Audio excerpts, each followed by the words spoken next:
Good morning बच्चों। आजना नवा lecture में आप सर्वेनु हार्दिक स्वागत है। मित्रों, अगाउना लेक्चर में अपने प्रक्षिप्त गति की शुरुआत करेली। द्विपरिमाण 2D परिमाण में थती आ एक प्रकार की गति जेनी व्याख्या अपने गया लेक्चर में आपेली कि જ્યારે कोई पदार्थ ने समक्षितिज साथे, जो हूँ फरी एक बार आकृति दોરીને चर्चा करूँ छूँ थोड़ी, धारो कि આપણે आ समतल द्विपारिमाणिक यामाक्स पद्धति, धारो कि તમે અહીંથી કોઈ પદાર્થને समक्षितिज दिशा साथे θ0 જેટલા પ્રારંભિક વ્યક્તિ θ0 જેટલા ખૂણે V0 જેટલા પ્રારંભિક વ્યક્તિ સમક્ષિતિજ સાથે અમુક ખૂણે ફેંકો છો તો આને આપણે શરૂઆતનો વેગ કીધેલો। પરંતુ આ વેગના આપણે બે ઘટકો પાડેલા, સમક્ષિતિજ દિશામાં શરૂઆતનો વેગ, જેને આપણે શરૂઆતનો વેગ પણ સમક્ષિતિજ એટલે એક્સ અક્ષની દિશામાંનો વેગ V0x કહેતા હતા, જે ખૂણાની પાસેની બાજુ છે એટલે આપણે V0xનું સૂત્ર મળેલું V0 cos θ, અને સમક્ષિતિજ વેગ અચળ જ રહે। જ્યારે આ અહીંથી તમે પ્રક્ષેપ અહીં દોરો તો આને ઉર્ધ્વ દિશામાંનો વેગ કહેતા હતા, તો શરૂઆતનો વેગ V0 પણ એનો વાય દિશામાંનો ઘટક V0y, તો એને આપણે V0y કહેતા હતા, અને એ આપણે શોધી કાઢ્યો તો V0 sin θ0। જો એ ખૂણો θ લખ્યો હોય તો θ લખવાનું, θ0 લખ્યો હોય તો θ। તો જ્યારે કોઈ પદાર્થને સમક્ષિતિજ સાથે θ0 જેટલા કોણે V0 જેટલા પ્રારંભિક વ્યક્તિ ફેંકવામાં આવે ત્યારે તે પદાર્થ નિયમિત સમક્ષિતિજ વેગ, તો સમક્ષિતિજ દિશામાંનો વેગ અચળ રહે, પરંતુ ઉર્ધ્વ દિશાનો વેગ અચળ ન રહે। ગુરુત્વાકર્ષણ એને નીચે ખેંચે એટલે ઉપર જાય એમ વેગ ઘટતો જાય, અને વેગ ઘટે તો પ્રવેગ ઋણ ઉત્પન્ન થાય। એટલે સમક્ષિતિજ દિશામાં પ્રવેગ એટલે કે એક્સ દિશામાં પ્રવેગ ના આવે, કારણ કે સમક્ષિતિજ વેગ અચળ હોય, અને પ્રવેગ એટલે વેગનું સમય સાપેક્ષે વિકલન, અને વેગ અચળ હોય તો પ્રવેગ શૂન્ય હોય। જ્યારે વાય દિશામાં પ્રવેગ આવે, ગુરુત્વાકર્ષણને કારણે ઉદ્ભવતા પ્રવેગને ગુરુત્વ પ્રવેગ જી કહેવાય, પરંતુ ગુરુત્વાકર્ષણ નીચે ખેંચીને પદાર્થ ઉપર જાય એટલે પ્રવેગ ઋણ આવે। તો આ પણ વાત કરેલી, જેમ જેમ ઉપર જાય એમ આ વેગ ઘટતો જાય, અને આપણે યાદ છે કે ગતિ કરતો કરતો કોઈ એક ઊંચાઈએ એનો ઉર્ધ્વ દિશામાંનો વેગ, ધારો કે વાય દિશામાંનો વેગ Vy જે શરૂઆતમાં આટલો હતો પણ એ ઘટીને 0 થશે। જ્યારે એક્સ દિશામાંનો વેગ ઘટીને 0 નહીં થાય, કારણ કે એક્સ દિશામાંનો વેગ અચળ જ હોય V0x। આ ઊંચાઈને આપણે મેક્સિમમ ઊંચાઈ કહીશું। એ ઊંચાઈ આગળ માત્ર સમક્ષિતિજ વેગ જ હોય, ઉર્ધ્વ દિશામાં ન હોય, એટલે પેલો ખૂણો પણ ઘટીને શું થઈ જશે? 0 થઈ જશે। આગળ જઈશું એમ તમે જોશો તો કોઈ એક જગ્યાએ ફરી વાત કરીએ તો જો આ જગ્યાએ પદાર્થ આમ જાય તો સમક્ષિતિજ દિશામાં વેગ અચળ હોય, પણ નીચે તરફ હવે વેગ આવશે, કારણ કે આ વેગ ઘટતો 0 થયો, પણ હવે નીચે ખેંચાય એટલે વેગ વધતો જાય। અને આ જો અહીંયા જમીન ના હોય ને કોઈ ખાડો ખોદેલો હોય તો ખાડો ખોદેલો હોય તો પદાર્થ આમ નીચે જાય ભાઈઓ, અને જો આમ નીચે તરફ જાય તો એના પણ બે ઘટકો તમે પાડીને આમ બતાવી શકો। આ સમક્ષિતિજ દિશામાંનો વેગ અચળ અને નીચે તરફનો વેગ વધતો જાય, તો આ આવું તમે બતાવી શકો। હવે આજે આપણે પ્રક્ષિપ્ત ગતિ કરતા પદાર્થના ગતિપથનું સમીકરણ, આમ તો આ ગતિના પથનો આકાર તમને દેખાય છે ગણિતની અંદર, આવા આકારને વર્તુળાકાર કહેવાય, આવા આકારને ઉપવલય કહેવાય, લંબ વર્તુળ બીજા શબ્દોમાં। પછી આ ટાઈપનો આકાર કે આમ ઊંધો આવો આકાર હોય તો આવા આકારને પરવલય આકાર કહેવાય। કેવો આકાર કહેવાય? પરવલય આકાર। તો તમને અહીં દેખાય છે કે આકાર આ ટાઈપનો છે મિત્રો. માટે આપણે કહી શકીએ કે પ્રક્ષિપ્ત ગતિ કરતા પદાર્થનો ગતિપથ પરવલય આકાર હોય છે. આપણે સમીકરણ સાથે વાત કરવાની છે. તો જો તમને 2 કે 3 ગુણમાં પ્રશ્ન પૂછાય પ્રક્ષિપ્ત ગતિ એટલે શું, દર્શાવો કે પ્રક્ષિપ્ત ગતિ કરતા પદાર્થનો ગતિપથ પરવલય આકાર હોય છે. તો તમારે એક આ આકૃતિ આવી દોરીને પહેલાં વ્યાખ્યા લખવાની કે જ્યારે કોઈ પદાર્થને સમક્ષિતિજ સાથે અમુક ખૂણે v0 જેટલા પ્રારંભિક વેગથી ફેંકવામાં આવે ત્યારે તે પદાર્થ નિયમિત સમક્ષિતિજ વેગ અને નિયમિત ઉર્ધ્વ પ્રવેગ સાથે ગતિ કરે છે. આવી 2D ગતિ દ્વિપરિમાણમાં થતી ગતિને પ્રક્ષિપ્ત ગતિ કહે છે અને આવી ગતિ કરતા પદાર્થને પ્રક્ષિપ્ત પદાર્થ તરીકે ઓળખવામાં આવે છે. હવે આપણે એના ગતિપથનું સમીકરણ મેળવવું છે. ધારો કે કોઈ t સમયે પદાર્થ અહીં પહોંચ્યો હોય તો જો t સમય એને x દિશામાં કાપેલું અંતર, તો આ x દિશામાં કાપેલું અંતર જે આપણે અગાઉના પ્રશ્નમાં મેળવ્યું હતું, હવે x દિશામાં વેગ અચળ હોય તો અંતર બરાબર વેગ ગુણ્યા સમય મારું સૂત્ર વપરાય. વેગ બરાબર અંતર ભાગ્યા સમય, તો અંતર બરાબર વેગ ગુણ્યા સમય. ચલો x દિશામાં t સમયમાં કાપેલું અંતર x દિશામાં વેગ કયો લેવાનો v0x અને સમય t, અને એમાં v0xની કિંમત v0 cos θ0 બરાબર ઇન્ટુ t. જો તમારે અહીંયા પહોંચતો t સમય લાગતો હોય તો tને સૂત્ર કરતાં બનાવો મિત્રો, તો આ પદ ભાગાકારમાં આવી જાય તો x/v0 cos θ0, તો આ ટીનું સૂત્ર બની શકે. ચલો એ જ વખતે ઉર્ધ્વ દિશામાં કાપેલું અંતર y, તો yનું સમીકરણ આપણે મેળવવું છે. તો જો yનું સમીકરણ મેળવવું હોય તો આર્ય સૂત્ર ના આવે, કારણ કે ઉર્ધ્વ દિશામાં વેગ અચળ નથી રહેતો. ઉર્ધ્વ દિશામાં પ્રવેગ અચળ, તો અચળ પ્રવેગી ગતિનું સમીકરણ વપરાય. તો અચળ પ્રવેગી ગતિનું સમીકરણ યાદ કરો, d બરાબર v0t + 1/2 at². તમે ઉર્ધ્વ દિશામાં કાપેલું અંતર, તો અંતર માટે y સિમ્બોલ વાપરીશું. ઉર્ધ્વ દિશામાંની ગતિ હોવાથી ઉર્ધ્વ દિશાનો શરૂઆતનો વેગ લેવાય t વત્તા 1/2 ઉર્ધ્વ દિશામાંનો પ્રવેગ લેવાય t².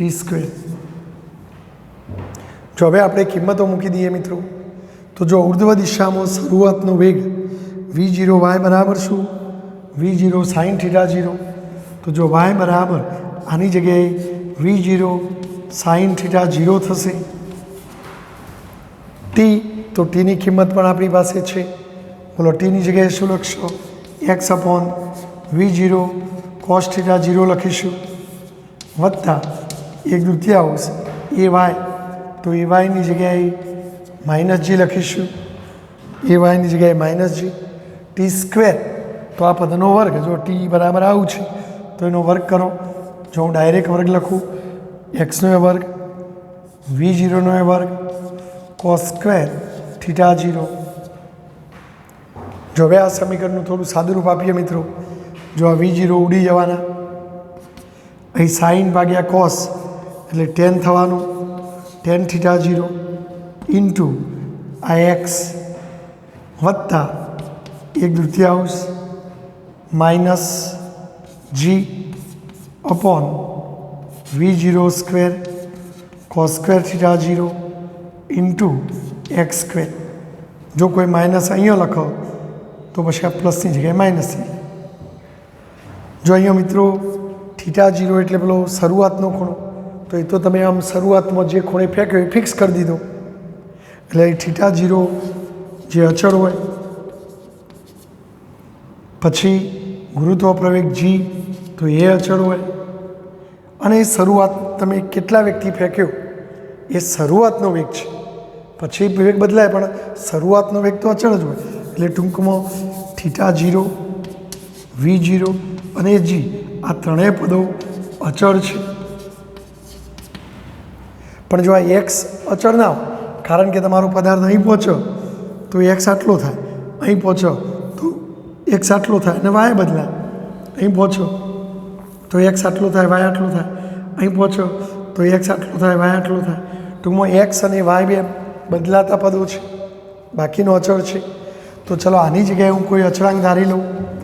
તો જો આપણું સમીકરણ વાય બરાબર, ધારો કે આની જગ્યાએ અચળાંક એ ધારી લઉં, પણ એક્સ ચલ છે બદલાતો, વત્તા જો આટલાની જગ્યાએ હું અચળાંક ધારી લઉં, કારણ કે આ બધું અચળ છે, તો આ એક્સ સ્ક્વેર. અને જો કોઈ વિદ્યાર્થી માઇનસ અહીં આગળ લખેલું હોય તો પછી એનું સમીકરણ આવું લખાય, એક્સ માઇનસ બી એક્સ સ્ક્વેર. જો કોઈ આ માઇનસ અહીં લઈને પછી આટલા પદની અચળ ગણો તો આવું સમીકરણ બને મિત્રો. અને ગણિતમાં આ ટાઈપનું સમીકરણ એ પરવલયનું સમીકરણ છે. એટલે આપણું આ સમીકરણ આ ટાઈપનો પદ ધારણ કરે છે, માટે આ પરવલયના સમીકરણ જેવું સમીકરણ છે. એક્ઝેક્ટ એવું નથી, પણ પરવલયના જેવું સમીકરણ. પરવલય ગણિતની અંદર ભણવાનો આવશે 11-12માં, તો એમાં બી એક્સ સ્ક્વેર ટાઈપનું પદ આવતું હોય છે. એટલે આ પરવલયના સમીકરણ જેવું સમીકરણ છે, માટે કહી શકાય કે આ પ્રક્ષિપ્ત ગતિ કરતા પદાર્થનો ગતિપથ પરવલયાકાર હોય છે. આમ પ્રક્ષિપ્ત ગતિ કરતા પદાર્થનો ગતિપથ પરવલય આકાર હોય છે. બોલો, ખ્યાલ આવી ગયો? તો સાબિત કરું કે તો તમારે આ સમીકરણ સુધી પહોંચવાનું રહેશે. ગમે તે એક લખવાનું તમારે આ સમીકરણ સુધી પહોંચવાનું રહેશે અને કહેવાનું ભાઈ આ સમીકરણ તો પરવલયના સમીકરણ જેવું છે, માટે કહી શકાય કે પ્રક્ષિપ્ત ગતિ કરતા પદાર્થનો ગતિપથ પરવલયાકાર હોય છે. બોલો, ખ્યાલ આવી ગયો? અથવા તમને એમ કે ગતિ કરતા પદાર્થના ગતિપથનું સમીકરણ, તો આ ગતિપથનું સમીકરણ, તો આ ગતિપથનું સમીકરણ છે મિત્રો. આ જે સમીકરણ છે તેને પ્રક્ષિપ્ત ગતિ કરતા પદાર્થના ગતિપથનું સમીકરણ કહેવાય. પ્રક્ષિપ્ત ગતિની બે અલગ અલગ એક્સ અને વાય એમ બે જુદા જુદા એક્સ અક્ષની દિશામાં થતી ગતિ અને વાય અક્ષની દિશામાં થતી સ્વતંત્ર ગતિના સ્વરૂપમાં વર્ણવી શકાય. મિત્રો, આવી વાત સૌ પ્રથમ ગેલિલિયોએ, આપણા મહાન વૈજ્ઞાનિક ગેલિલિયોએ 1632ની સાલમાં એને એક પુસ્તક લખેલું સિસ્ટમ, એને એક પુસ્તક લખેલું dialogue on the great world system. Dialogue on the great world system નામના પુસ્તકમાં એની પ્રક્ષિપ્ત ગતિની સમક્ષિતિ તેમજ ઉર્ધ્વ ઘટકોની ગતિમાં સ્વતંત્ર રીતે એમને વર્ણવી શકાય એવો ઉલ્લેખ એમણે પોતાના પુસ્તકમાં કરેલો મિત્રો. તો બોલો, આ પ્રશ્ન એકદમ સહેલો પ્રશ્ન છે. સમક્ષિતિજ અંતર માટે આ લેવાનું અને ઊભું અંતર કાપેલું શોધવું હોય તો અચળ પ્રવેગી ગતિનું સમીકરણ લેવાનું અને સાદુરૂપ આપવાનું. તો આ ગતિપથની મેં વાત કરી. અને હવે આપણે બીજો કેટલોક સમીકરણ જોઈએ આપણે મિત્રો.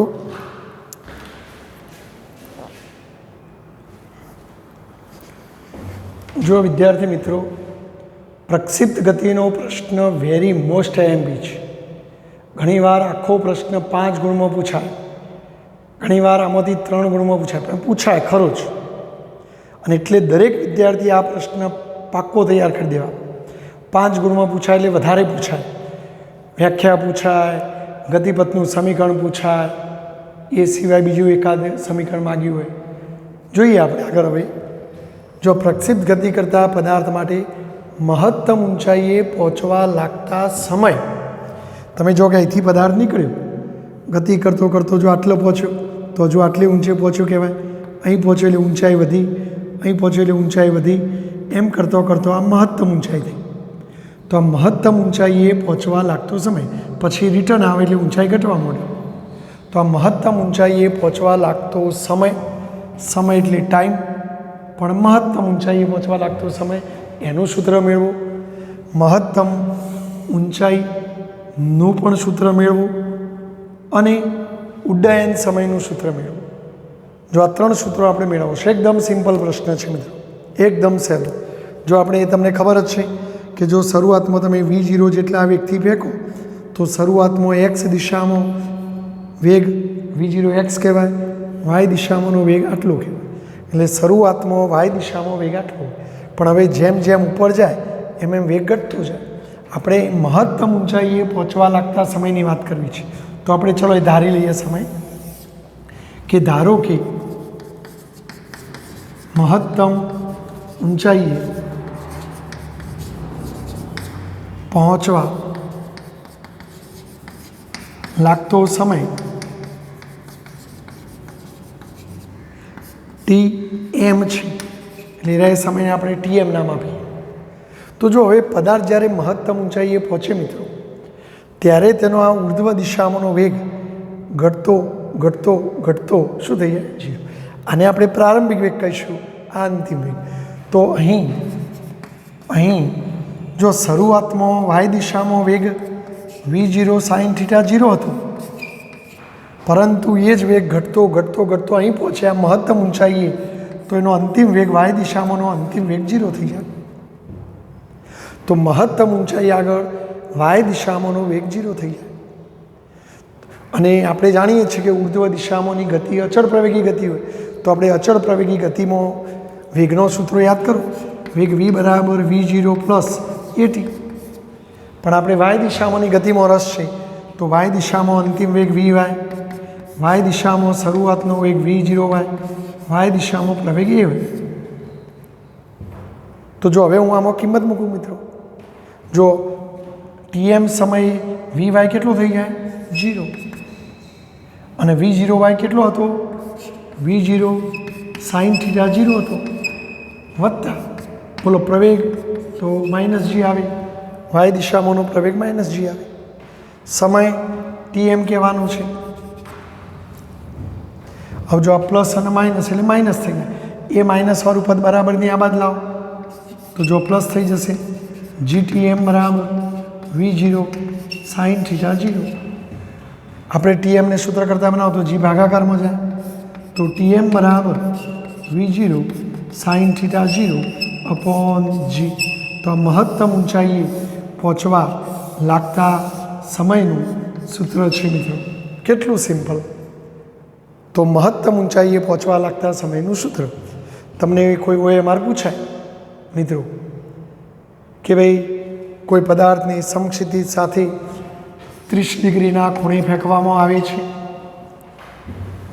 જો એ ફેંક્યા એ વખતનો શરૂઆતનો વેગ 20 મીટર પર સેકન્ડ હોય, તો મહત્તમ ઊંચાઈએ પહોંચવા લાગતો સમય શોધો.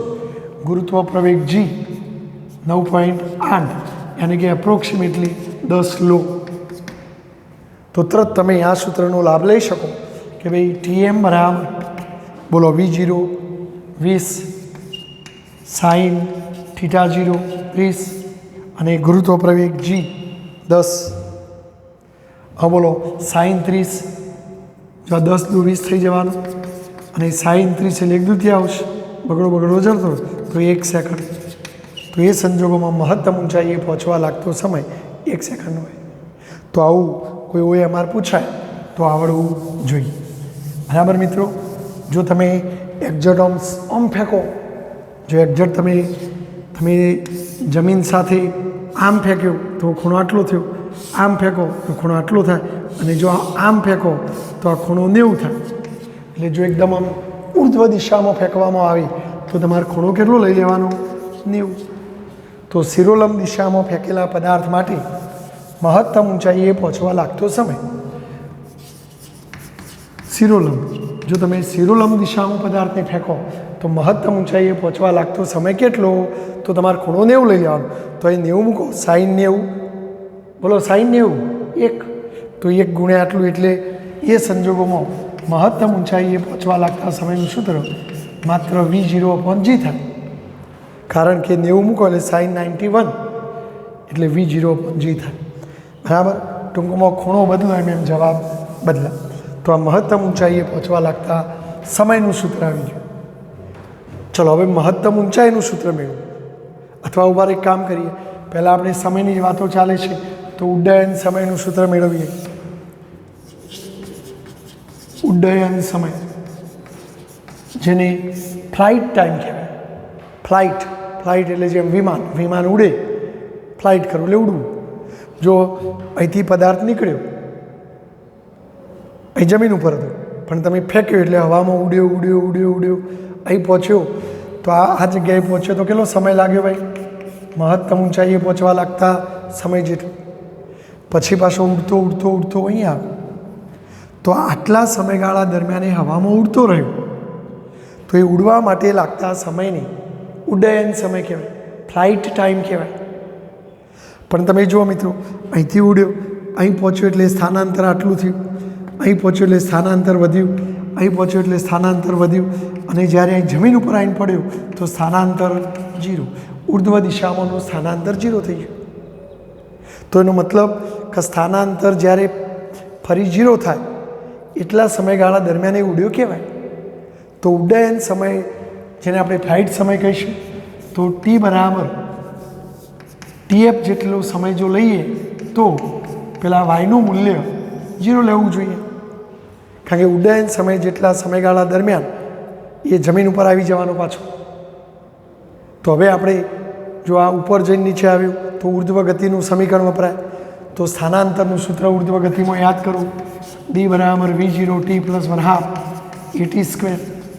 પણ આ વાય દિશામાંની ગતિ હોવાથી વાય, તો વાય દિશામાંનો શરૂઆતનો વેગ લેવાનો, વાય દિશામાંનો પ્રવેગ લેવાનો. પરંતુ જ્યારે સમય ટીએફ જેટલો લ્યો, આ ટીની કિંમત ટીએફ જેટલી લો તો એ વખતે વાય 0 થઈ જાય. અને ઉર્ધ્વ દિશામાં શરૂઆતનો વેગ કેટલો હતો મિત્રો? તો શરૂઆતનો વેગ v0 sin θ0 હતો ઇન્ટુ ટીએફ વત્તા 1/2 મૂલો પ્રવેગ -g આવે, સમય ફ્લાઇટ ટાઈમ લેવાનો છે t². જો આ પ્લસ માઇનસ માઇનસ એ માઇનસવાળું પદ આ બાદ લાવો તો 1/2 g tf² બરાબર v0 sin θ0 ઇન્ટુ ટીએફ. જો એક ટીએફ ઉડી જશે, ચલો આપણે ટીએફને સૂત્ર કરતા બનાવીએ, 2 ભાગાકારમાંથી ગુણાકારમાં જાય એટલે 2v0 sin θ0 થાય, અને જે ગુણાકારમાંથી આ બાદ જાય ભાગાકારમાં જાય તો અહીંયા માત્ર ટીએફ. તો આ ઉડ્ડયન સમયનું સૂત્ર છે મિત્રો. તો ઉડ્ડયન સમયનું સૂત્ર કેટલા સમય સુધી આપણો પદાર્થ ઉડતો રહે, તો એ ઉડતો રહે, ફ્લાઇટ કરતો રહે તે સમયગાળો કહે તો આ. અને મિત્રો તમે એમને કોમન સેન્સ પણ વાપરી શકો કે બોલો અહીંથી મહત્તમ ઊંચાઈએ પહોંચવા લાગતો સમય કેટલો?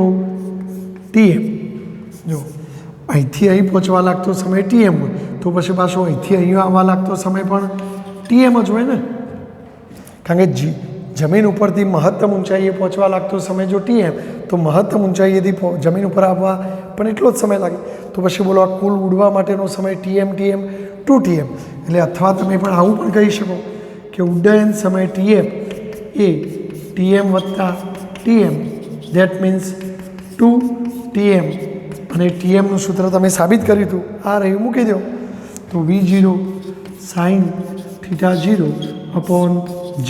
તો આ રીતે પણ તમે વિચારી શકો જો એ જ જવાબ આવે મિત્રો, બરાબર છે. પણ આપણે સાબિત કરવાનું હતું એટલે આ રીતે સાબિત કરવાનું.